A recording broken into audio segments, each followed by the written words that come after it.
Yan mga boss, magandang hapon. So meron tayo dito yung change oil, Toyota Avanza. So na natin dito sila madam. So ito magpa-flashing tayo ano. Ayan o.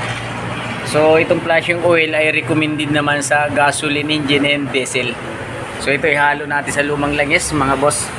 So ganito tayo dito mag PMS ano. Ayan, lumang langis yan. So ihalo natin siya 250 ml. So sakto na yan sa isang sasakyan.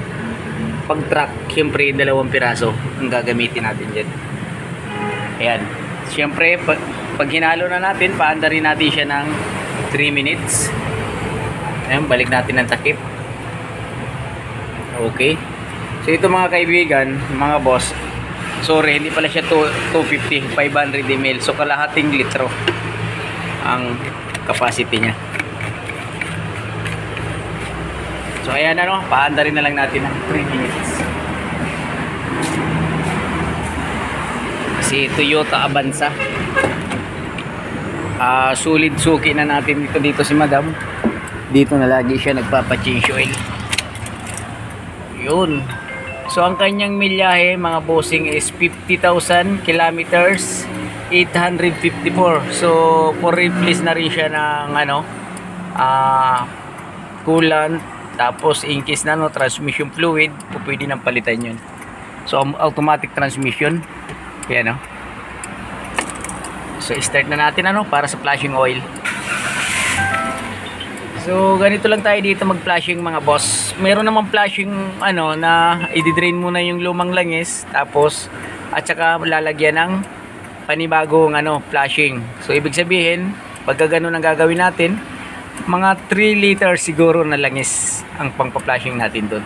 Pero itong flashing oil na ginamit natin mga boss is okay to. Recommended dito ni Shell. Talagang solid dito. Maganda sa makina. Hindi siya nakakasira. Talagang nililinis niya yung nagtututong na sa loob, namumuo na langis. Dumidikit na sa sa mga bakal-bakal sa loob. So pinapalambot yun ni flashing oil. So hindi ibig sabihin na masisira ang makina mo doon. Yung mga valve seal maapektuhan, wala yun doon. Okay, sa engine oil lang talaga nililinis niya. So yun lang, paandar lang tayo mga 3 minutes mga boss. So ito, naandar pa siya. So mayroon dito sa yun, sinasabi si ma'am, yung may-ari, na pag naka-stop siya, nakalagay sa drive yung kanyang cambio, nakaapak sa preno, gaganong-ganon daw. So chichikin ulit natin yung spark plug niya, saka siyempre yung gaganong-ganon.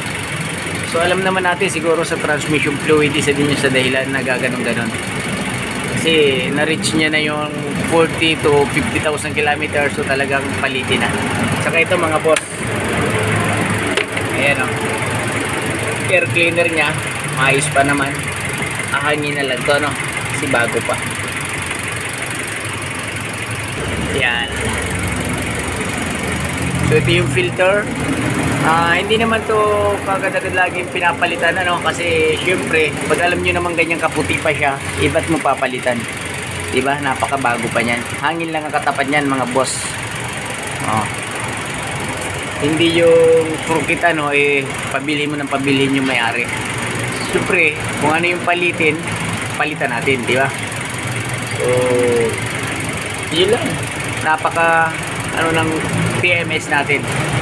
Ganito lang.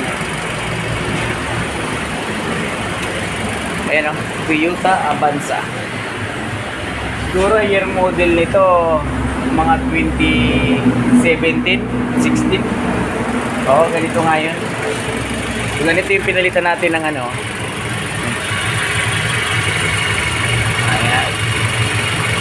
Napakamahal pala ng brake master nito pag ito naglupo.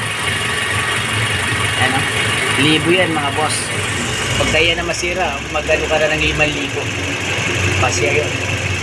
Wala pa libo to, piyesa lang yan. Pag brake master na ang bumigay. 2016 nga to, 17 model. Ito yung under ng makina niya. Flashing muna tayo para malinis. So yan mga boss, nag-automatic yung kanyang fan. Ibig sabihin maganda yung ng thermostat. ano niya, trabaho. So nare-reach niya yung tamang temperature. Tapos siyempre pag na-reach niya yun, magbubukas na yung thermostat.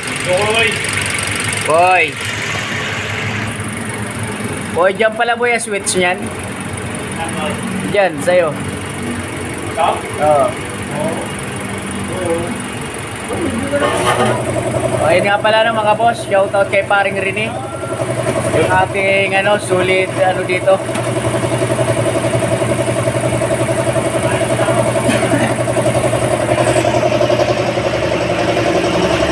Sige mga boss, papatayin na natin yung makina. Yo, check mo nga yun, dapat i-check. Check mo nga para maanuhan. Patayin na natin para ma-drain na natin ang langis. Pwede! Lagyan mo na lang kasi dito. Ito yung i-change natin, inaangat na sa lifter.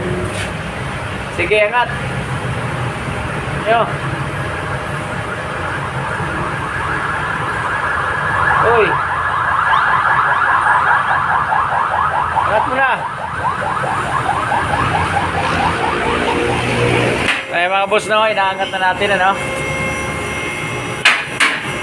ito nga pala yung ating merienda. Banana Q. Saging Q. Hindi mo lang makasarili ka lang. Wala ko siya lang basic pura.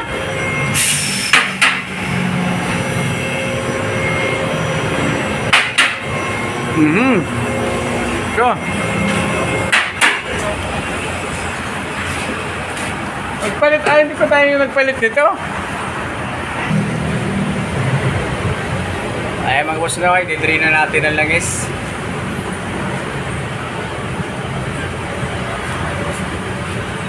Odoy! Utang na muntik na. Natalsi ka ng asete. Kung natalsi ka ng asete yan, ako. So ganito lang tayo dito mag-PMS or change oil. Ayan pinapatulo, pinahanginan, pina-flushing, napakabilis, napakalinis pa. At nakikita nyo pa kung paano ginagawa. O yan mga boss ganyan na ganyan lang yan, napakasimple. Tapos syempre yung oil filter nandito sa loob, bubuksan to para makuha yung oil filter.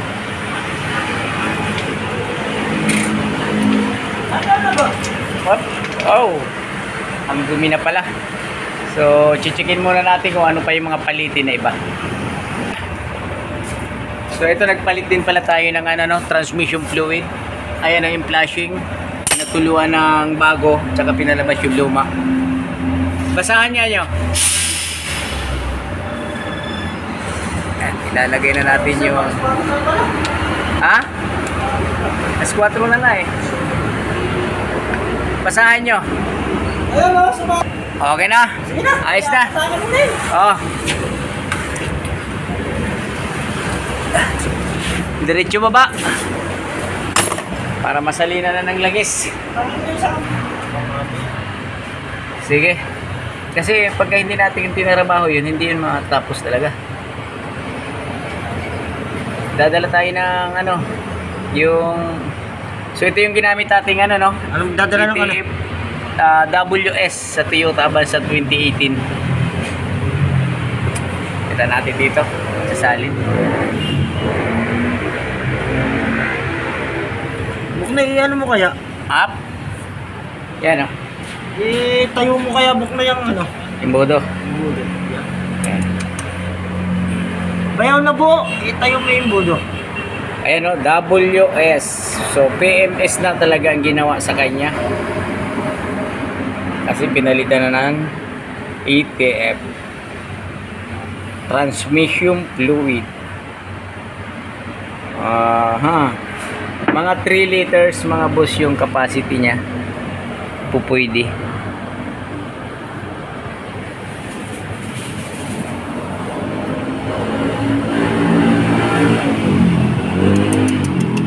Dito.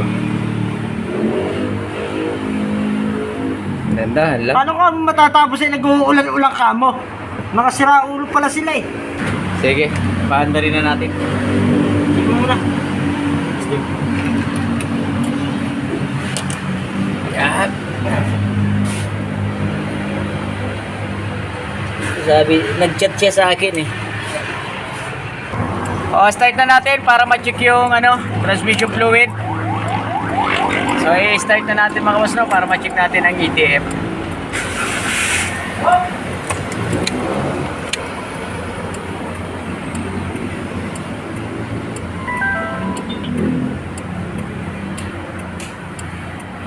Sabihin mo lang pag start na, ha.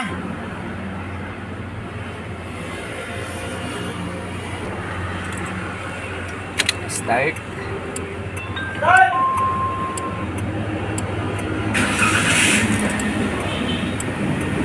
Yan mga boss, para ma-check yung ETF. So, i-change gear natin.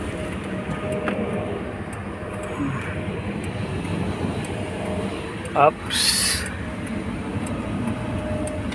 Oh, check ng ETF.